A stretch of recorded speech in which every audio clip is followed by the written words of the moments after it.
Hey Av, thank you so much for sharing that work, and you've already done so much, so thank you, thank you, thank you for kind of being proactive about that. A few quick things that I can best help you. I opened up the entire scene file, and you'll see that it's pink. It's very pretty when you do this kind of top right viewport shading. What the default is going to just give you the viewport shading that just shows the kind of basic objects and gives everything like grayscale.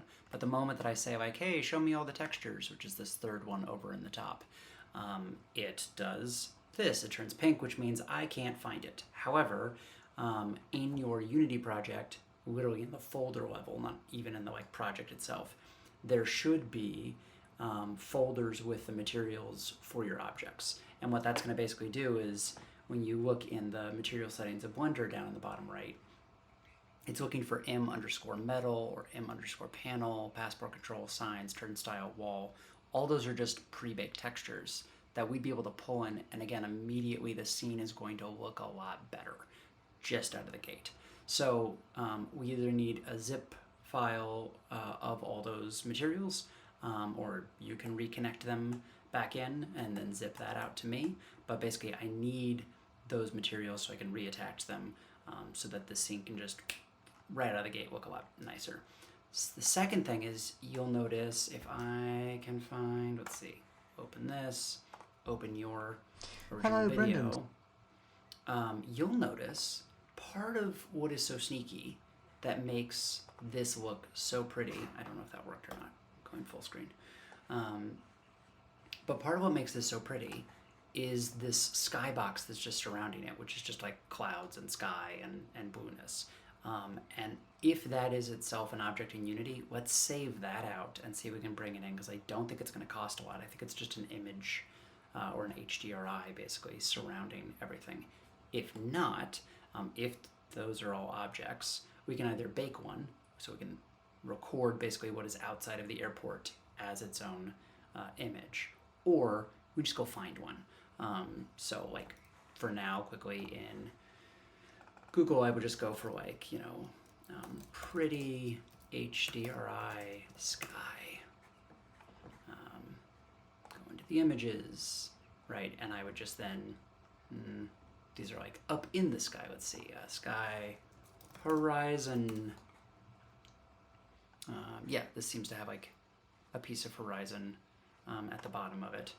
So then we would just bring this into Spoke as an image and turn it 360. And then now all of a sudden you're gonna have this outside the windows, which is just gonna immediately make everything look a little nicer.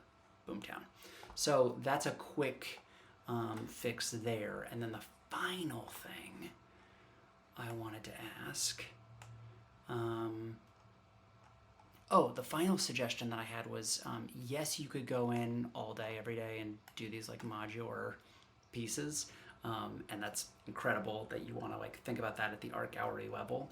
I'm suspicious that if we're just using a lot of these like flat pieces to kind of guide traffic, this is just an image. And if this was just a wall image that was just a flat gray with a dark gray border in like Photoshop or something like that, that's going to cost practically nothing inside of Hubs or Spoke or anything like that.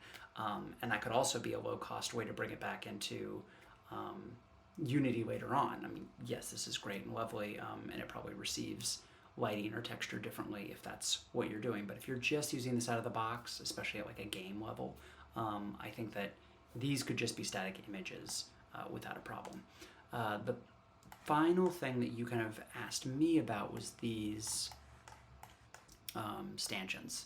And yes, these are going to cost a lot, I think, because they are they're round, so they're probably costing an exceptional amount. And what I would do is probably, I'm going to move off camera so I can see around the camera. Darn it, I don't want to move stuff. Anyway, I can decimate these, or I already have some stanchions, so what I might do is just begin to replace these stanchions where they are with a lower poly stanchion that I already have, and then that just might be a lower cost solution there. The final thing I don't see in this project is your avatar, and I would just be very curious about what that workflow might look like to be able to take your Flipside avatar and bring it into hubs so that your prototype can maintain its visual identity when you take it back into Flipside or when you continue this production or this game or this performance. So let us speak on that, and also any sort of early ideations for audience avatars, or whether you want them to just be something generic so that we don't wander into any weird territory about audiences putting on bodies that are not theirs. Entirely up to you. Welcome all of that dialogue, but just opened this up and immediately going into the weekend wanted to raise my hand, because if I could have some of these things, I'd be able to get a lot further asynchronously from you, so we could check in next week. Cool. Thank you so much. So excited to have you, and thank you for the work you've already done, and excited to keep going.